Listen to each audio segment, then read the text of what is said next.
this was about finding what I'm allergic to. Yes? Well, he's been hanging around with you all day, so maybe he's allergic to stupidity. Hey, it's not nice to be mean about people's stupidity, but I'm gonna calm down now because now that I think about it, that's actually quite a good theory.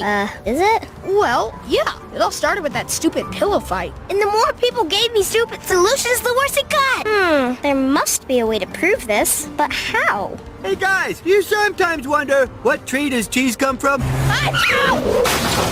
Now we're sure.